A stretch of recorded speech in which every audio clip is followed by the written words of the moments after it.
Well, a visit to the garden shows me that some of my rutabaga is ready for harvest, so I'm going to harvest as much of it as I can because we're going to have a freeze here pretty soon.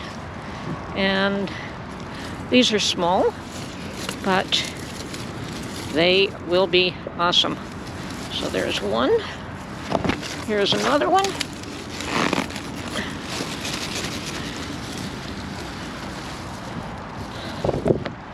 I'd almost forgotten about these fellows.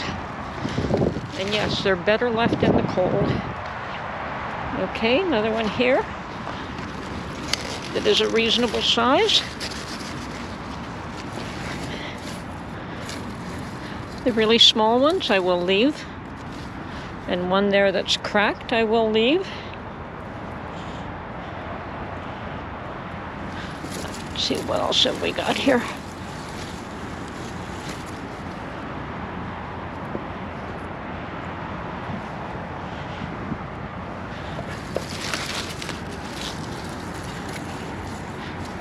Okay, that one looks reasonable.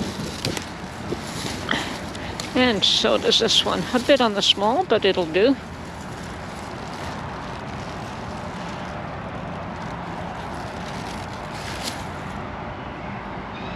And I think I see one or two more. Oh, here's another lovely one.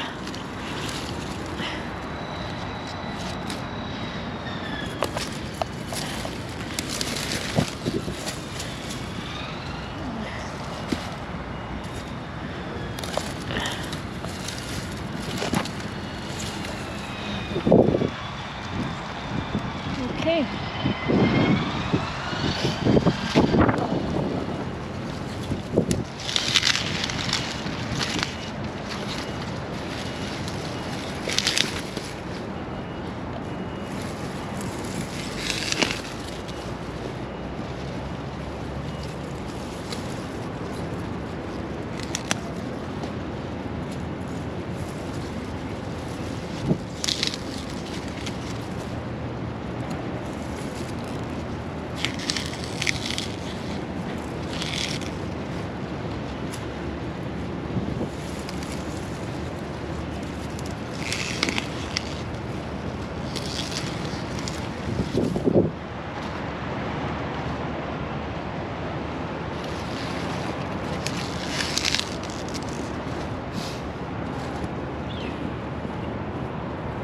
Okay, 8, so I've got 11 rutabaga ready to take home and process.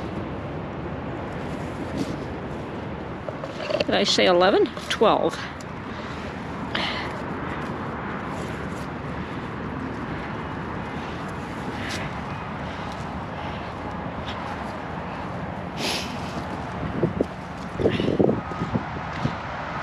All this lovely parsley is going to have to stay here till next year.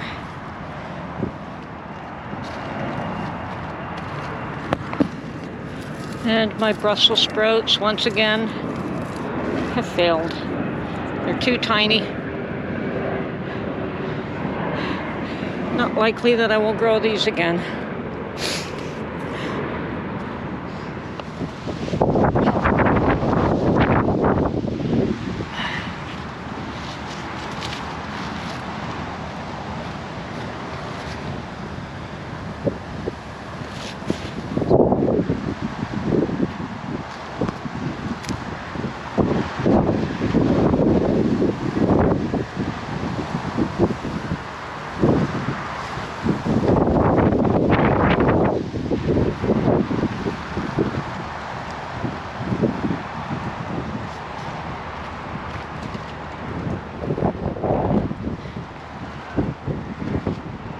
And my comfrey's doing quite well.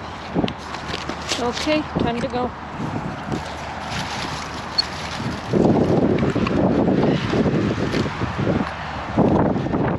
Okay, so all my rutabaga have been washed and scrubbed with a vegetable brush, and now they're going to be cut, peeled, and cut into cubes so that I can blanch and freeze. So anyway, that's what I'm doing this morning. Okay, I've got all my rutabaga cleaned and cubed, and I've got a pot of water on the stove boiling or get up to a boil.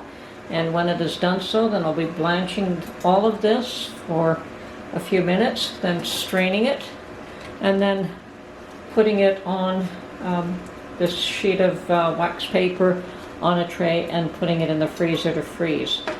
After that, I'll either be vacuum sealing or putting in a freezer bag once they're frozen solid. So yeah, I'm really pleased to have gone to the garden and found this rutabaga, and I do believe I have at least as many plants left there as yet to be harvested, but they're very small, and I could wait till the end of November to see if there's, hopefully before the ground freezes solid, to see if there's any more that are harvestable. But yeah, rutabaga is a cold weather plant, but you definitely have to get it out of the ground before it freezes.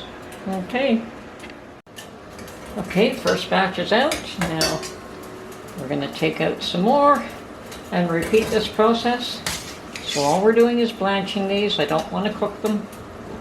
I just want to be able to blanch them so that they'll freeze well.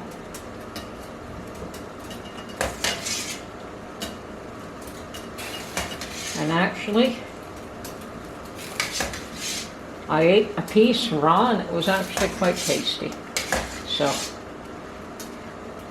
okay, so that can drain while I put the balance of it in there. Okay, that's my last batch. And after that's drained, it will go on this tray. As you can see, I've already got a small amount on there already for freezing.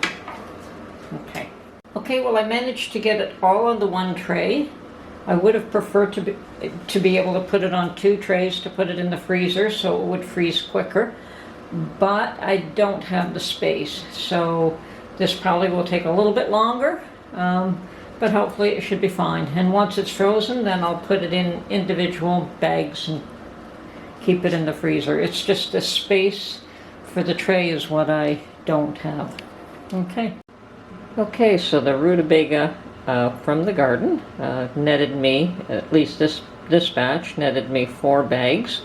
And each one of those bags is good for, 2 or 3 different meals for Mark and I, because we certainly don't eat that much in one meal. So I just will open up the bag, take out how many I want for the side dish, and reseal the bag. So, good to go. It was a good, successful garden